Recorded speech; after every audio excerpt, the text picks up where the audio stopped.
If you're studying for the INBDE, I highly recommend INBDE Bootcamp, an all-in-one study resource that will help you pass your exam. Use coupon code MENTALDENTAL for 10% off. Hey everyone, Dr. Ryan here, and welcome back to my YouTube channel.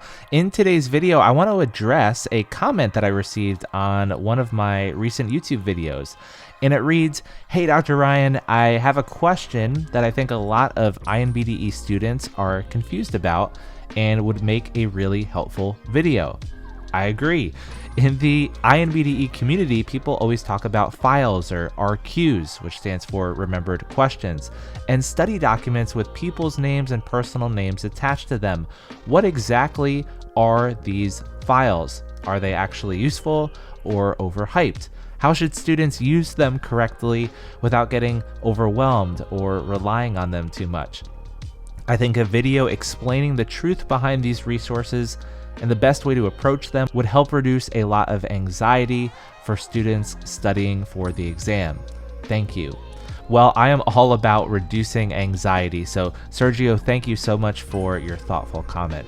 I have students come to me all the time who spend hours, days, and weeks memorizing these files of remembered questions going into the exam. And they saw some very similar questions on the board exam, but the exam maybe changed a word. Maybe even the most important word in that question, most likely, was changed to least likely.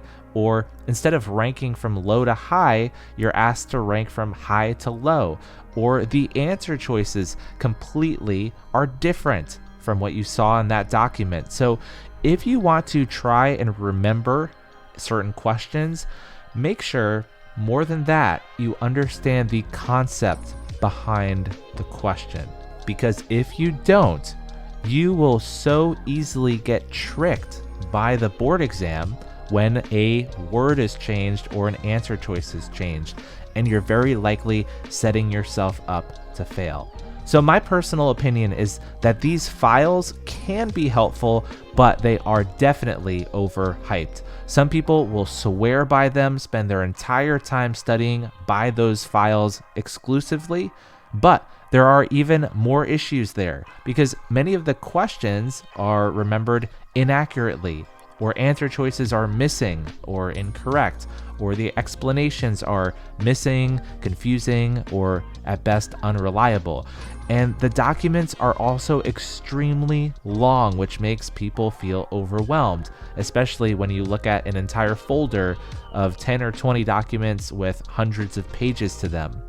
So I would slow down, and for your board exam, I would much rather you ignore that stuff and spend your time using organized, vetted resources with accurate explanations, such as reliable question banks from Bootcamp and my Mental Dental Academy. These are two separate great resources to help you prepare, and a lot of people who are succeeding are using both of them. There's also one more thing I want to mention with practice questions. And don't get me wrong, I just did a video a few weeks ago. I said practice questions are great, and they are. But if you do the same questions over and over and over again, you look at the same bank 3, 4, 5, 6 times, they actually become a crutch, and they no longer are helpful, they are harmful. You memorize the question rather than the content. Goes back to what I said before. That's the whole thing you want to avoid. You want to avoid memorizing these questions. You want to squeeze out the content from that question. And that's what you should hang your hat on. That's the most important part of doing these questions. So if you only memorize the question and the answers, and then you go back through that question, oh, I remember this one, it was A, this one was the osteoblast, and you start to recognize the question, and you're not actually getting anything out of it. And when it comes time for the actual exam, and you see a similar question, but the answer choices are different, or they added in a not or except word in the question, then what happens? Then what do you do with the memorized questions that you have? So here's the bottom line. Do practice questions as many as you can once, squeeze as much information as you can out of them, like I talked about in my video last week, and go back to the ones that you guessed on, or the ones that you got incorrect, or you just didn't know anything about it. And after you review those questions once or twice, move on to new questions, because after 1 or 2 passes, the question loses its juice. It loses its value after you've gotten everything you can out of it. I've seen so many times a pattern amongst the people who fail. It's that they rely on practice questions as a crutch, and they do the same ones over and over and over again, and they start to feel confident not because they know the content, but because they recognize the question because they've seen it so many times. That is not going to help you on exam day. So I know I'm getting a little excited about this topic, but I feel like I've really figured this out because I see it as a pattern in so many people.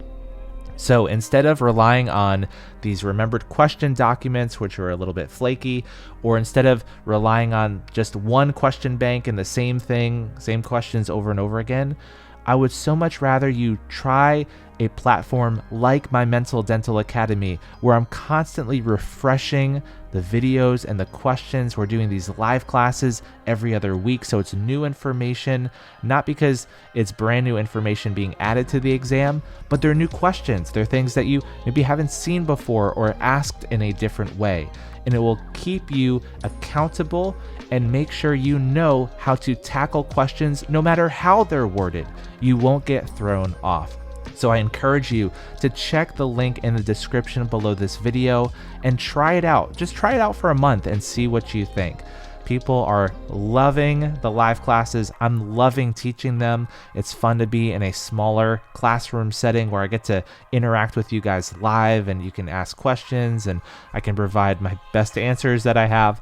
And I would love to have you join if you're not a member yet. Thanks so much for watching this video, guys. If you enjoyed it, please leave a like below this video, subscribe to Mental Dental for more content like this video, and make sure you click that little notification bell so you don't miss out on any future content.